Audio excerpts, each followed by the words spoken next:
Tervist, Marika juhatus mind sisse. Näitus, kui on veel keegi, kes pärast eilset kuraatorituuri ei ole käinud või teab sõpru, kes pole käinud, siis võtke sõbrad kaasa, minge vaatama. Minu meelest on ka väga õnnestunud näitus. Ja näitusest inspireerituna ka minu mõned mõtted, mida teiega jagaksin.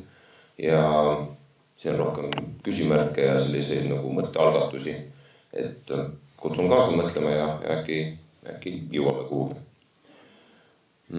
Nagu ka näitus ütleb, siis sõna kuningas on ju eesti keeles väga vana. Praeguste teadmiste kohaselt tänasest arvestades siis kuskil 2500–3000 aastat vana. Pärineb ta algermaani sõnast, mis kõlas umbes täpselt samamoodi nagu kuningas. Et kui germaani keeltest ta on muganenud lühendenud, siis eesti ja soome keelest on suhteliselt oma algkuju säilitanud. Kes need siis Eesti või Läänemere Soome kuningad olid? Ega me ju täpselt ei tea ja see ilmselt selle umbes 2000 aastase perioodi jooksul, kui võimukandjaid tänasel Eesti alal niimoodi kutsuti, see kindlasti ka varieerus ja muutus. Kas inimene sai kuningaks pärides seda positsiooni ja kui siis kuidas ja kellelt ja või ta valiti ja siis kes teda valis ja kuidas ja võimalusi on palju. See, et ikkagi mõnesaja lõpul, kui Liivimaa Henrik kirjutas, et see sõna oli aktiivselt kasutuses, on üks jälg, see on nagu pigem hiljuti tulnud teaduskäibes, see on siuke relikt rahvapärimuses, niinimetatud kuningamäng, mis nagu paljude asjadega, mis kunagi oli tõsine täiskasvanute asi, mingisugune ühiskondlik tegevus, ajapikku kuidagi nagu moondus ja lihtsustus lastemänguks. Kas või Kadri ja Mardi päev on tegelikult sarnased näited. Ja kuningamäng siis näib olevat jäänud mingisugusest rituaalist, kuidas siis kuningad rändasid ringi ja kogusid makse või mingisugust andemit.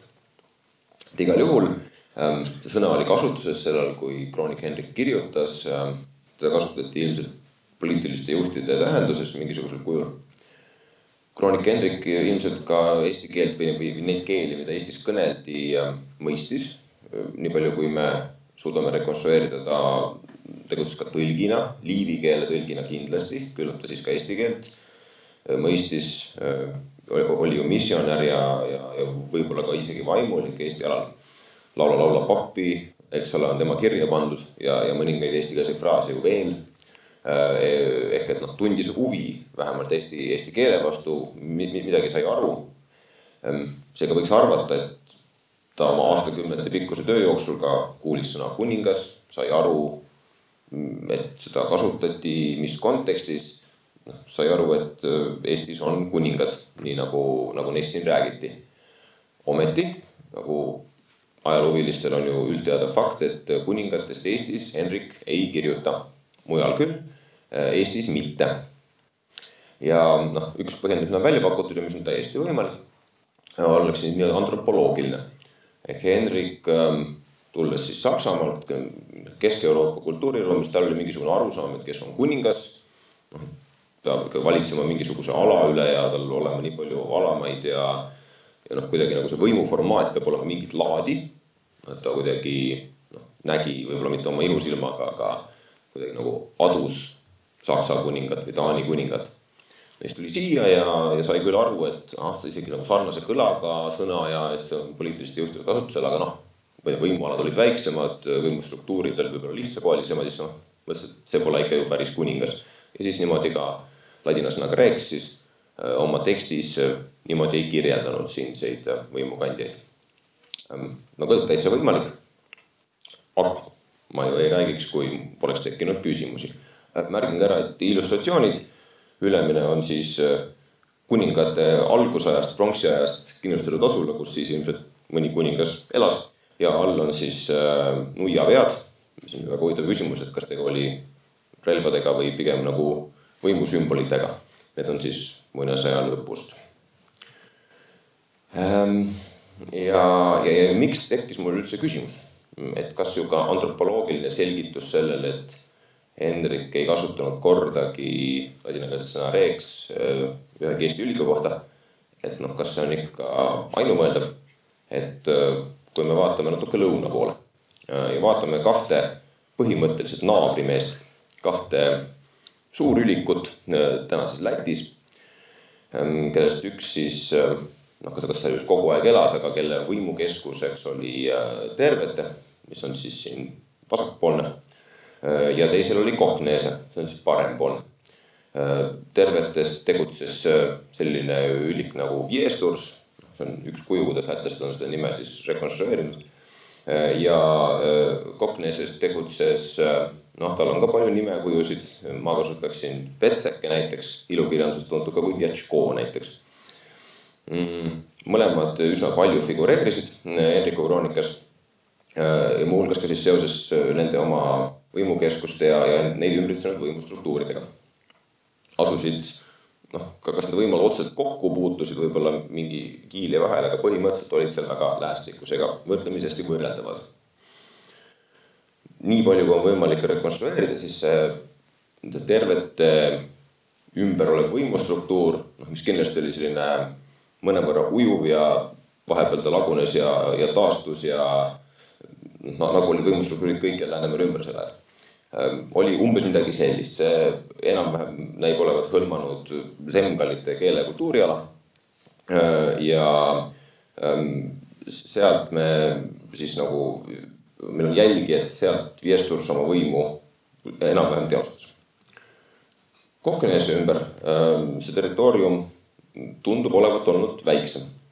Need võimukeskused ise on erinevad, Tervete on oluliselt suurem, seal on ka ümber arheoloogiliste mälestiste kompleks, või vähemalt seda on Läti arheoloogid tõlgendanud, et Linnus ja seal veel mitmed paigad moodustasid sellise terviku. Koknese on üsna väike linnus tegelikult. Ta, kui mälu ei petta, ta on umbes sama suur nagu see nii-öelda Lembitu linnus Lõhavere. Nüüd seda Viestursit Henrik nimetas terve hulka sõnadega, neist ükski polnud reeks. Ta oli princeps, mis on siis üldsõna valitseja või vürstile. Ta oli tuuks, see on juht, võib-olla ka herzog. Ta loomulikult oli ka senior, mida Henrik kasutas väga paljude erinevate võimukandjate kohta, mis oli ladina üldmõiste võimul olev isik või kuidagi mõni. Liivimaa vanemas riimkroonikas küll on teda korduvalt nimetatud konik ehk kuningaks. See küll polnud kaasaegne allikas, see oli mõned inimpõlved hilisem, aga kirja pandud ilmselt mingisuguse pärimuse põhjal, siis meil andsid edasi mõõgavennad, kes olid tema kokku puutunud. Vetseke on rex või regulus ehk kuningas või väikekuningas, kuningake. Ja mitte ainult need võimualad ei olnud erineva suurusega, võimukeskust ei olnud erinevad. Kui Vetseke konflikti järel liivimaalastega jäi alla pöördus ohtu, siis ta jättis Koknese maha koos mingisuguse hulga kaaskonnastega põgenes ida poole, Venemaale ja siis Koknese jäi tühjaks. Et Henriku sõnutsi enam aasta aega seisis linnus tühjana, mis järel siis Liivimaalt inimesed läksid ja leidsid ta eest ja hakkasid teda puhastama, taastama ja hõivusid selle tühja paiga. See viitaks, et põhjus võib olla erinevaid, aga see viitaks, et see võimustruktuur seal ei olnud kõige organiseeritum, ta ei olnud selline institutsionaliseeritud, et konkreetne juht läks ära, ei leidunud kedagi, kes pärinuks või kes võtnuks selle sellise mingisuguse institutsiooni üle, ehk et nii-öelda kuningriigiks pidada seda Koknese põhist võimustruktuuri olemusvalt andmete põhjal natuke keeruline. See Tervete põhine struktuur, kuidas Viestursi elu lõppes, me täpselt ei tea. Ta vahepeal sõdis liivimaalastega, vahepeal nendega liidus. Igal juhul me teame, et see oli oluline ja mõjukas võimukeskus ka mõned inimpõlved hiljem, kui sealt siis tegutses Namis, keda ka on kuningaks nimetatud siin ja seal. Kas need inimesed olid omal kuidagi suguluses või mitte või meil pole andmeid. Aga igal juhul see struktuur, mis oli Tervete ümber, see teadolgu põhjal tundub olevat olnud mõnevõrra sellisem püsikindel. Et siit mul tekibki see küsimus, et vaadates neid näiteid, niisugune antropoloogiline selgitus, et Henrik ei kasutanud näiteks sõna reeks mõne üliku kirjeldamiseks selle tõttu, et tema võimupositsioon, tema võimuala, selle võimustruktuuri iseloom, institutsionaliseeritus, kus ta valitses, et see oli kuidagi liiga lihtsakoeline või liiga väike võrreldes näiteks Kesk-Euroopa kuningatega. Et see nagu hästi ei päde. Et kui niimoodi mõelda, siis see tituleerimine pidanud olema enam vastupidi. Sest et see, mis seal tervete ümber oli, tundub olevat olnud küll mitte päris selline, aga sarnasem Kesk-Euroopa riikide kuningriikidele, kui see struktuur, mis oli Koknese ümber. Ometi need nimetused olid just niipidi. Ma hakkasin mõtlema selle peale ja Henrik oli teatavasti katoliku preester. Ja Henriku kroonika ei olnud ju mingisugune antropoloogiline või politoloogiline neutraalsusele pretendeeriv kirjeldus. See oli ju selgelt katoliku kiriku kõige paremas mõttes propagandadokument, see ajas selget asja, katoliku kiriku asja. Ja nüüd see järgnev paar slaidi on selles kohutav lihtsustus ja kokkuvõte, et mahtuda siia ettekande raamidesse. Aga üldjoontes alates 11. sajandist, kui Gregoriuse reformidega kiriku organisatsioon ikkagi päris edukalt üsna kiiresti vabastas ennast ilmalike valitsejate eeskostajalt, muutus paralleelvõimuks, on isegi öeldud, et ta oli esimene tänapäevas mõttes riik Euroopas, arvestades just oma struktuuri ja võimu institutsionaliseeritust ja organiseeritust. Ja kõigepealt siis eeskostajalt vabanedes kirik hakkas pürgima ka selle poole, et avaldada mõju sellele, et kes siis saab ja kes ei saa olla legitiimne ilmalik valitseja. Ja see kujunes välja niimoodi, et kroonimine, kuigi ta ei ole üks seismist sakramendist, aga põhimõtteliselt hakati seda käsitlema sarnaselt. Ja me kõik teame seda kujundit, et piiskop või peapiiskop paneb kuningale krooni pähe, et see pole midagi süütud, et see on ju selgelt kiriku katse ennast kehtestada sellise võimu vahendajana või sellise nagu, et ka tema heakskiitu on vaja, et keegi saaks ennast nagu päriselt kuningaks nimetada. Kui me vaatame Läänemere ääreseid missioonikroonikeid, siis võimalik, et see on kokkusattumus.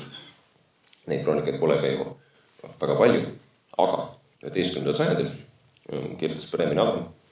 Sel ajal Gregoriuse reformid just olid alanud käimas.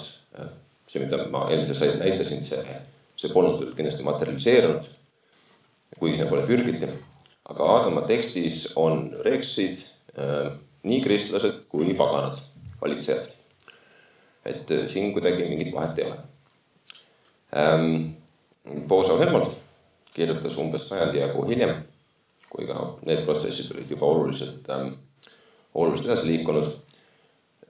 Tema tekstis saab täheldada seda, et ühel samal territooriumil, ma nimetan seda tinglikult opodriitiaks, saksa keeles kirjandus opodriitenreich, ehk see on selline Elbe ja Odra vaheline ala, tänapäevane Kirde-Saksamaa, kus siis lääneslaavi võimkond enam-vähem püsiv, küll pidevad ise konfliktides nagu kõikjal. Seal, kui oli võimul kristlane, siis tema oli reeks. Ta oli ka muidugi princeps ja muid asju kasutati tema kohta. Aga ta oli ka reeks. Aga kui oli seal samas struktuuris võimul pagana, siis tema kohta Helmold kordagi sõna reeks ei kasutanud. Täitsa võimalik, et see oli juhuslik või kuidagi, ma ei tea, aga see ei kaunistanud välja. Ja Liivimaa Henrikul, kust nagu see mõte üldse hakkas hargnema, ei ole mitte ühtegi paganast reeksi. Kõik reeksid on kristlased, katoliiklased või ortodoksid. Ja ka siis see võiks olla üks mõte, et miks Koknese Vetseke oli reeks, sest tema oli kristlane. Ta oli ortodoksi kristlane, ta polnud ka värsket usku astunud ega midagi, ta oli selgelt kristlik valitseja. samas kui Viesturs tervetes, ta küll flirtis ristiusuga, aga ikkagi ei astunud ristiusku ja oli pagan. Nii et siuke nagu mõttekoht. Natuke konteksti veel, nagu öeldud, see on mul rohkem nagu sellised mõtte algeid ja küsimärke. 14. sajandil, kui Leedu valitseja Gediminas nagu mängis mõttega, et astuks ristiusku, siis see ei ole nagu minu algupärane uurimist ja selle on Stephen Rowell toonud välja, et kuigi kirjavahetuses Gediminasega paavst nagu pöördus tema kuninga poole, Reeks, siis teistega suheldes ta seda ei teinud ja ta isegi kuidagi, kuidas see oli, et ta ütles, et tema seal, kes kutsub ennast kuningaks või kuidagi nagu just nagu rõhutanud, ei tunnustanud seda paganlikku, kuigi väga, väga võimast valitsejat Reeksina. Ja konteksti mõttes natuke veel, et nagu märgitud, siis Viesturs viimavanemas Riimkroonikas oli kuningas ja Kroonikas mitte. Riimkroonika on kristlik kroonika, aga see pärineb ju Saksa ordu kontekstist. Vahe on võib-olla väike, aga see võib olla oluline, et Rüütli ordu kui selline, see kõlab esmapilgul veidrana, aga nad ei ole ju osa kirikuorganisatsioonist. Nad ei ole nagu vaimulikud selles mõttes, nagu on näiteks preesterkond. Et mõned orduvennad loomulikult on, aga mitte kõik. Ja just see sama Viestursi vahetegu torkab silma. Ja vaadates kas või Wartberg ja Hermannit, siis ka seal see Reeksi kasutamine on kuidagi nagu selline liberaalsem. Kui me võrdleme 11. sajandist seda Gediminase lugu ja seda, et Wartberg ja Hermanni silmis samamoodi ilma mingisuguse, ma ei tea, kitsenduse või tinglikkuseta oli Reeks nii Leedu suurvürst kui Taani kuningas kui ka saarlaste juhtvees. Ehk et tundub, et siin oligi sellisem midagi nagu üldisem arusaam, aga kitsalt nagu kiriku tekstides oli väga spetsiifiline, et kui inimene ei ole kristlasest valitseja, siis kirik tema kohta avalikult Reeks ei ütle. Ja see võtab kokku selle, mis ma just rääkisin ja Kaupo tooks siia veel juurde. Pildi peal ongi siis kunstniku ettekujutus, kuidas võis välja näha, kui Kaupo paavsti juures käis. Kaupo oli teatavasti selle nii ja naa, et ta oli selgelt sündinud paganana. Kas tema oli nende liiviülikute seas, kes 12. sajandi lõpul sõdisid kristlaste vastu Liivimaal, võtta kinni, võib-olla oli, täpselt ei tea. Igal juhul lõpuks ta ju kristlane oli, isegi paavsti juures käis, aga nagu hästi teada, siis teda nimetas Henrik Kvasireks ehk et põhimõtteliselt nagu kuningas või nagu peaaegu kuningas, kuningalaadne. Ehk siis ühe võimalusena see võis olla nii, et Henriku silmis, kes oli paganlik, ülik, tema Reeks ei olnud, ta võis olla princeps senior dux, mis iganes, aga mitte Reeks, kes oli kristlane, vahet ei ole, kui väike oli tema võimkond, kui ebapüsiv selle valitseja lahkumisel oli, aga kui ta oli see tippmine valitseja, Koknese näitel, siis ta oli Reeks. Ja siis Kaupo, olles seal kuskil vahepeal, oli võib-olla Kvasireeks. See annaks mingisuguse koherentse selgituse termini Reeks kasutusele Henriku Liivimaa kroonikas. Ehk et see ei pruukinud olla selline võimukirjeldus, vaid see võis ollagi katoliku kiriku tegelikult siis enese kehtestamise agendast tulenev teadlik valik, keda siis kõlbas kirikumehel kuningaks kutsuda ja keda mitte. Aitäh!